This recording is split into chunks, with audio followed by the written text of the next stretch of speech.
बाप से मतलब नहीं, मतलब ससुरारी से।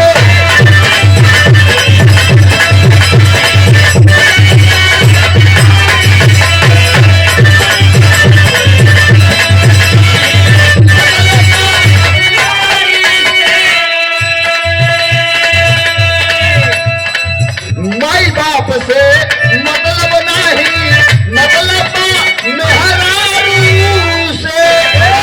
और साज सवेरे मैं भोग लगावे दादा तारी दारू से।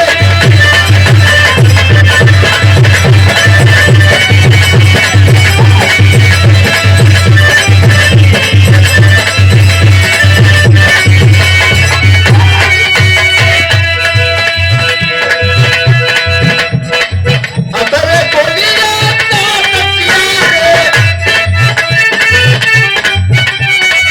अतरे कोलिया बचिया रे तभी तो नहीं जाता।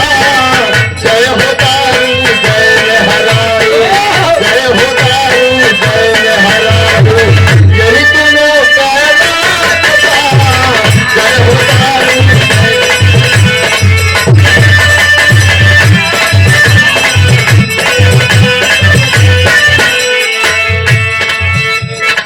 अपना ना अगर माई कह गई बाबू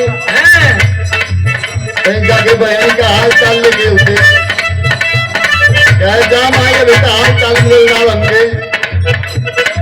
और का ध्यान कहाँ हो, ध्यान असली जगह पर।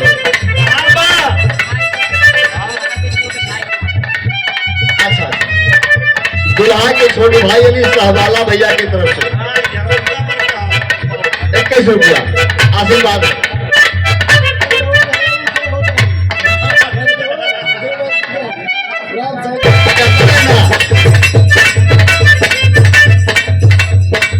बहिनों रे से मतलब नहीं, बहिनों रे से मतलब नहीं, मतलब सहुआ रे से।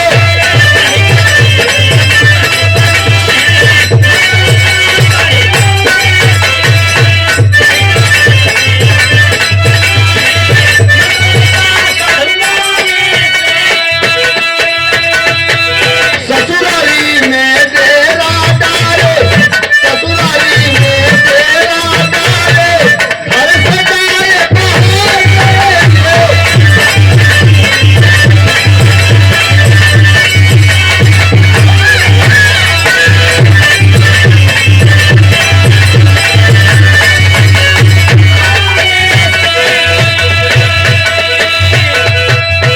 ना मालूम कैसन फैशन हो, ना जाने कैसन फैशन हो।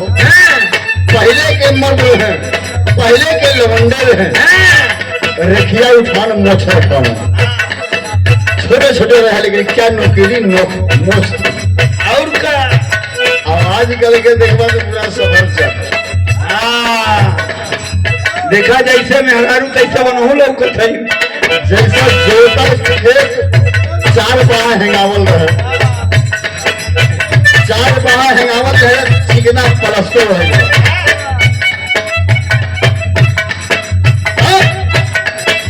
मोछ मुराई सब मर्द के, मोछ मुराई सब मर्द के, टूटा दिल का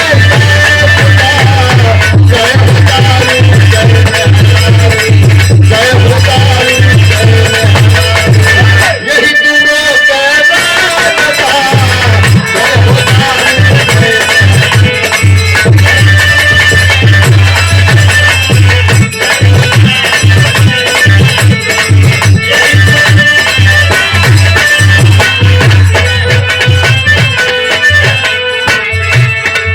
इतने ना उस लड़कवा तो इतना बिगड़ गए हम सब।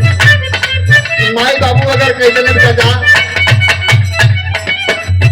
आप लखनऊ में पढ़ाई करते हुआ ध्यान से पढ़िया बेटा, सारा खर्चा जो है हम हर महीना दे तो रहा बेटा, अब पढ़ाई ध्यान से करिया।